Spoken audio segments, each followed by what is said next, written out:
안녕하세요. 서작가입니다. 이제 이 책을 계속 제가 분석하면서 공부하면서 있다가 오늘은 68혁명에 대해서 좀 이야기를 하려고 합니다. 그러니까 68혁명이 이제 프랑스에서 시작된 건데 이게 이제 오늘은 또 여러 가지 이 문제들이 있지만 여기서 특히 성혁명과 인권혁명 이 두 가지를 이야기를 하려고 합니다. 근데 이제 이거를 왜 이야기하려고 하냐면 이제 여기에 동성애 문제가 나와요. 근데 제가 여러분에게 말씀을 드리겠지만 동성애가 좋고 나쁘고 뭐 이것이 옳고 그름의 문제를 떠나서 저는 그거를 뭐 어떤 찬반을 이야기하는 게 아니라 일단 저는 그냥 사실을 이야기하고 제 생각을 이야기할 뿐입니다. 그러니까 어떤 논점을 이걸 흐려서 공격하거나 비방하는 일이 없도록 부탁드리겠습니다. 일단 성경에는 동성애가 죄라고 돼 있어요.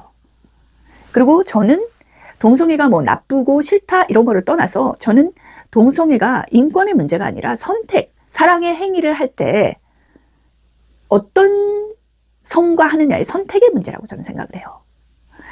근데 이제 제가 이 결론부터 말하자면 이제 68혁명은 일단은 드골이라는 프랑스의 굉장히 유명한 장군, 제2차 세계대전을 승리로 이끈 장군의 정부에 대해서 이거를 이제 대항하면서 시작된 저항이에요.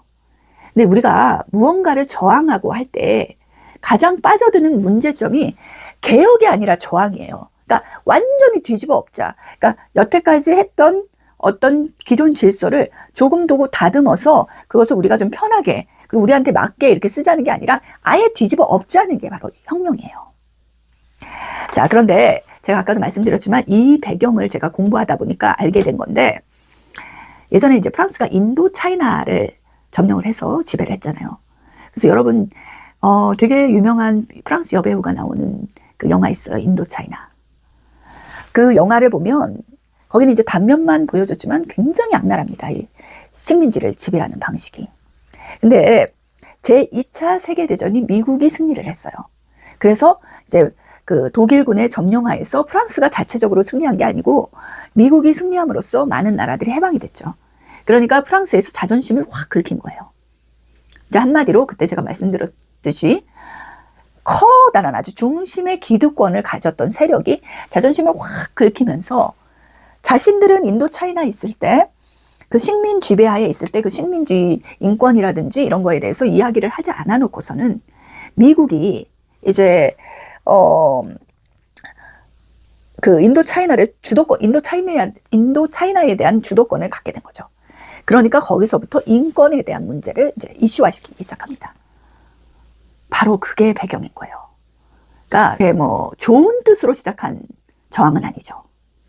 자, 그러면 우리가 이 68혁명을 조금 알아보기 전에 이 손봉호 교수가 말하는 동성애에서 이제 마태복음을 이 사람이 이제 비유를 해요. 이 사람은 자신은 기독교의 아이콘이다라고 상징성을 굉장히 내세우는 분이기 때문에 이 마태복음을 이제 예를 들면서 기독교에서 말하는 동성애. 그러니까 일단은 그걸 말하기 전에 동성애 자체는 대세이다라고 말해요. 대세.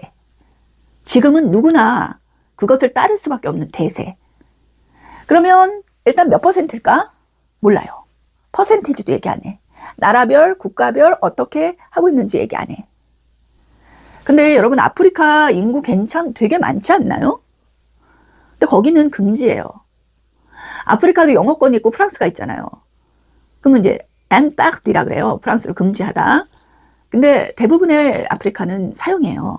그런데도 에이즈가 넘쳐나죠. 그러니까 에이즈는 그 성행위로서 이루어진 거라고 거기서는 밝혀요. 근데 이제 이 서구권이나 특히 우리나라는 그걸 쉬쉬하죠. 제가 이제 강의를 들은 적이 있다고 그랬잖아요. 우리나라에서는 무료로 약을 거의 100만 원씩 그거를 보조를 해줍니다. 자, 이제 일단은 그건 의학적인 문제고 보건적인 문제니까 그건 떠나서 자, 그런데 이 사람은 그 대세니까 이건 사소한 거라 그래요. 술과 담배와 같이 사소한 거. 그러니까 기독교인이 이런 사소한 문제를 가지고 우리가 관심을 가질 필요도 없으며 이 사람들을 비방하는 것은 죄라고 말해요. 우상숭배. 그것도 우상숭배. 근데 여러분 저 프랑스에 있을 때 저 게이들도 많고 레즈비언도 많았어요. 근데 우리는 그 사람들이 자기는 레즈비언이고 게이라 그래도 우리 그 사람 비방하지 않아요. 다만 그 사람들이 나를 좋아하거나 나랑 그렇게 하고 싶다고 할 때 우리는 그건 안 된다고 말하죠. 우리가 그 사람들을 만났을 때 우리는 그래. 만약에 그런데 이런 건 있어요. 그 사람이 후회하거나 나랑 아주 되게 굉장히 친밀한 관계야. 예를 들어서 예전에 저희 프랑스 선생님이 게이였어요. 그러면 저는 그 사람을 비방하지 않고 왜 저 사람이 다른 선택을 할 수밖에 없었나를 굉장히 가슴 아파했어요. 그래서 그 선생님이 이제 프랑스 가실 때 제가 예쁜 꽃도 선물해 드리면서 마음으로 기도했을 뿐 우리는 그 사람에 대해서 비난하지 않습니다. 그리고 사람을 비난하고 비방하는 건 우상숭배가 아니라 교만인 것 같아요. 제 생각에는. 그 죄의 분류를 따르자면 우상숭배는 십계명에 보면은 나 외에는 다른 신을 섬기지 말라라고 말한 게 바로 우상숭배입니다. 이거를 이제 개념을 흐리는 거예요. 이게 이제 우리의 뇌를 이제 혼미하게 하는 작업입니다. 그래서 이제 그러면 왜 제가 68혁명을 이야기하자고 하려면 여기서 이제 성혁명이 나오면서 동성애가 확 퍼졌기 때문이에요. 특히 네덜란드 같은 경우에는 와, 정말 심하더라고요. 그리고 이제 동성 결혼이 합법화돼 있죠. 자, 그런데 68혁명은 제가 아까도 말했잖아요. 기존의 가치와 질서에 저항하지 개혁은 안 해요. 그러니까 예를 들어서 여기 자동차가 한 대 있어요. 그러면 괜찮아. 조금 작동이 안 돼. 아니면 외형이 마음에 안 들어. 그러면 리모델링을 하거나, 리모델링이라고 그러나 하여튼 리노베이션을 하거나 뭐 바퀴를 바꾸거나 안에 기계를 바꾸는 게 아니라 그 사람들은 그게 마음에 안 드니까 부시고 새로운 자동차를 갖고 오자. 이게 바로 68혁명이에요. 그래서 이제 68혁명에 참여한 사람들을 보면은 아나키스트, 무정부주의자, 프랑스 공산당, 민주사회주의, 좌파연합, 그 다음에 프랑스 전국학생연합, 그 다음에 소르본 점령위원회. 소르본 대학은 이제 문과대학으로 굉장히 유명한 대학이죠. 저도 한번 예전에 시험을 치러 간 적이 있었습니다. 자, 이런 사람들이 그 평등, 그 다음에 인권, 근데 이제 제가 말하는 성평등, 거기서 이제 동성애가 나오기 더 강조되기 시작한 거죠. 자, 그 다음에 인권, 이런 식이죠. 자, 근데 제가 아까 제 생각을 말씀드렸잖아요. 저는 동성애가 인권이 아니라고 생각한다. 왜 인권이라는 것은 우리가 고유하게 누려야 될 권리인데, 그러면 잘 생각해 보세요. 이거는 정말 쉬운 겁니다. 인권 우리가 고유하게 누려야 될 권리야. 잠도 자야 되고, 우리 재산도 지켜야 되고, 투표도 이제 현대사회에 들어와서는 투표도 해야 돼요. 근데 이게 권리가 되려면 우리가 고유한 권리라는 거는 똑같은, 그러면 제가 다른 성하고 그 성행위를 하는 것이 제가 권리인가요? 선택인가요? 여러분. 아까도 말했지만 선택이죠. 권리가 아닙니다. 그러면 다른 사람이 안 하면 그 사람은 권리를 누리지 않는 거고, 또 다른 사람이 안 한다고 강조할 수도 있는 거예요. 강제할 수 있는 거예요. 넌 권리를 누려라. 근데 이건 선택이잖아요. 우리는 기존의 가치, 남자와 여자가 만나는 그 사랑의 행위로 자식을 얻기 때문에 나는 이런 선택을 하겠다고 가는 겁니다. 이거는 혁명도 될 수 없고 저항도 될 수 없어요. 그러니까 이 사람들 말에 이런 게 있어요. 사랑할수록 더 많이 혁명한다. 이제 그거는 더 많이 그 행위를 해라. 근데 과연 그거가 이제 건전한 어떤 자식을 낳는 행위냐? 그건 아니거든요. 그래서 제가 아까 어떤 동영상을 조금 봤는데 연애 소수자라는 게 나오더라고요. 이게 이제 뭐냐? 잘생긴 사람이 있어요. 남자들 중에도. 이 사람들은 이제 제가 아까 그 용어는 잊어버렸는데, 예를 들어서 뭐 A라고 합시다. 아니면 뭐 핸섬맨이라고 합시다. 이제 여기 또 못생긴 사람들이 있어요. 그러면 이제 후진맨 또는 어글리맨이라고 합시다.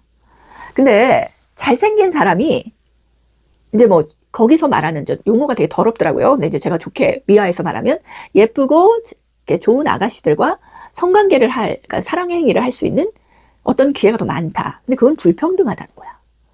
그러니까 우리가 자기가 이제 뭐 예를 들어서 정치인이 되면은 그거를 평등하게 해준다는 거야. 그래서 예쁜 아가씨들에게 배당을 이렇게 그 추천권을 준대요. 그 못생긴 남자들에게.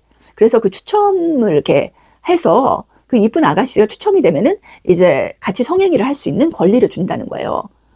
여러분, 평등해요? 완전 정말 멍멍이 개소리 아닌가요? 그러면 그 여자들은 뭐야?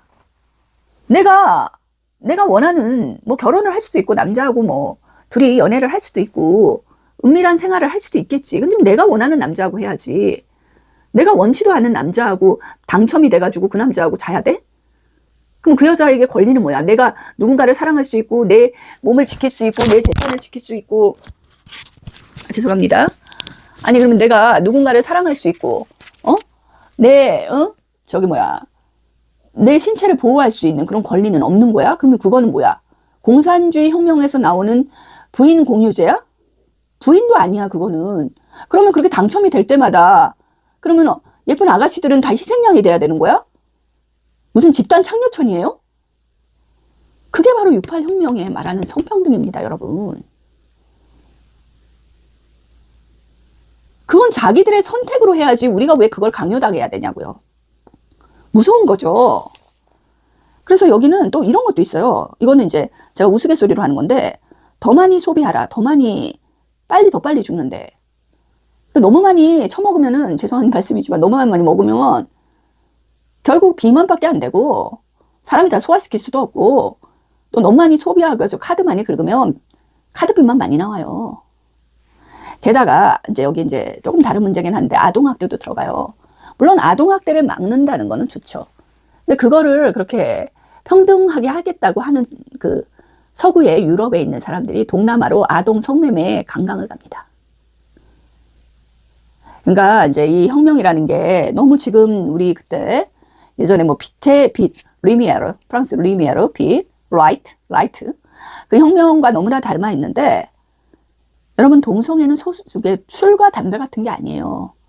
담배도 자신의 몸을 해롭게 하죠. 물론 간접 흡연이라고 해서 남을 해롭게 하기도 하고 뭐 이게 길거리 같은데 담배 피면 정말 저도 싫더라고요. 그리고 술은 잘만 먹으면 나쁜 거 아닙니다. 저는 술을 잘 안 먹지만 아니 노동에 지친 노동자가 근로자가 소주 한 잔 놓고 마시고 집에 갈 수도 있는 거고 알코올 중독만 아니면 친구들끼리 하목을 이렇게 도모하는 그게 술이지. 그럼 동성애를 같이 있는데 무조건 여자 남자 있으면 갑자기 달려들어서 나 너 좋아해 이러면은 여자친구 남자친구 따로 이렇게 같이 모여서 할 수 있어요? 그게 술과 같은 역할을 하는 건가요? 무서워서 어디 그러면 그렇게 하면 사람을 만나겠어요. 예전에 제가 아중할 때 나는 아니다 그러면은 그 사람이 물러나야지. 나는 너를 취할 수 있는 권리를 갖고 있다는 거는 공산주의지. 그거는 사람을 하나의 물건으로 취급하는 거잖아요. 자유연애주의, 아까 뭐 소수연애자? 그러면 사람이 늘 소수자라고 말하는데 소수가 작다는 그걸로써 그럼 조금 있는 사람들은 우리 대부분에 있는 권리를 다 침해할 수 있는 건가? 여러분 그 68 혁명이라는 것이 바로 지금 우리가 지금 겪고 있는 그런 무서운 차별금지법 같은 그런 것을 퍼뜨리는 그런 것이 아주 펌프질을 했다고 보시면 돼요. 그래서 성공은 못했지만 결국 이것이 펌프질을 했기 때문에 굉장히 많은 걸로 퍼져나갔죠. 근데 제가 초기 영상에서 말씀드렸지만 결국 이 인권이라는 거 그리고 이 성혁명이라는 것도 좋은 뜻으로 한 게 아니잖아요. 그러니까 인권도 미국한테 자존심 긁히고 나니까 자신들이 뭔가 좀 공평한, 좀 더 뭔가 미국과는 다른 그런 모습을 보이고 싶어서 시작한 거고 성혁명이라는 것도 뭐예요? 대놓고 자신이 물러나고 싶은 거죠. 그러니까 자신이 그런 짓을 해도 비난받고 싶지 않은 거에서 바로 시작한 거예요. 그럼 더 많이 뭐 혁명한다. 사랑을 많이 할수록. 근데 나중에 누구 씨인지도 몰라. 그리고 병도 엄청 많이 걸려서 많이 후회했다는 그런 다큐멘터리도 봤어요. 자신의 일생이. 그 영화도 있지 않았나요? 옛날에 포레스트 검프의 그 여자도 그런 식으로 그렇게 다니면서 나중에 병을 얻어 죽잖아요.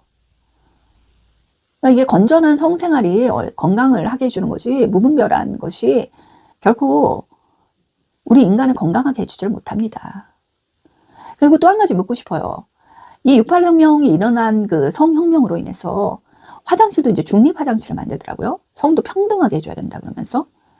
근데 이제 저는 글쎄요, 제정신이 아닌 사람은 제가 말을 하지 않겠지만 제정신이 박힌 사람이라면 자기 딸 한 5, 6, 7살 자기 손녀 5, 6, 7살 손녀가 할아버지들 그리고 막 정말 그 아저씨들 어떤 아저씨인지도 모르고 어떤 할아버지인지도 모르는 그런 또 젊은 청년들이라고 해도 그런데 들어다닌 그런 사람들이 같이 쓰는 화장실에 그 아이를 그냥 혼자서 들여보낼 수 있으신가요?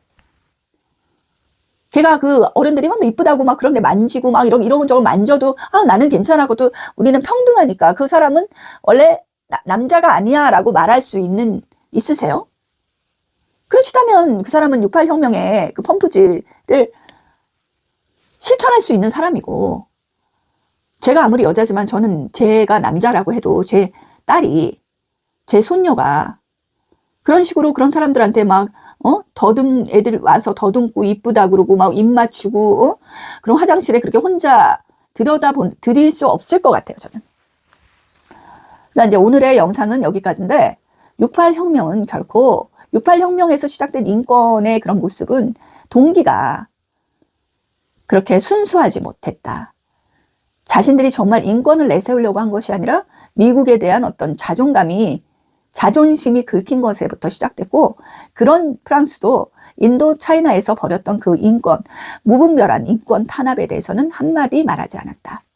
그거를 말씀드리고 싶습니다. 네, 감사합니다. 구독과 좋아요는 큰 힘이 됩니다.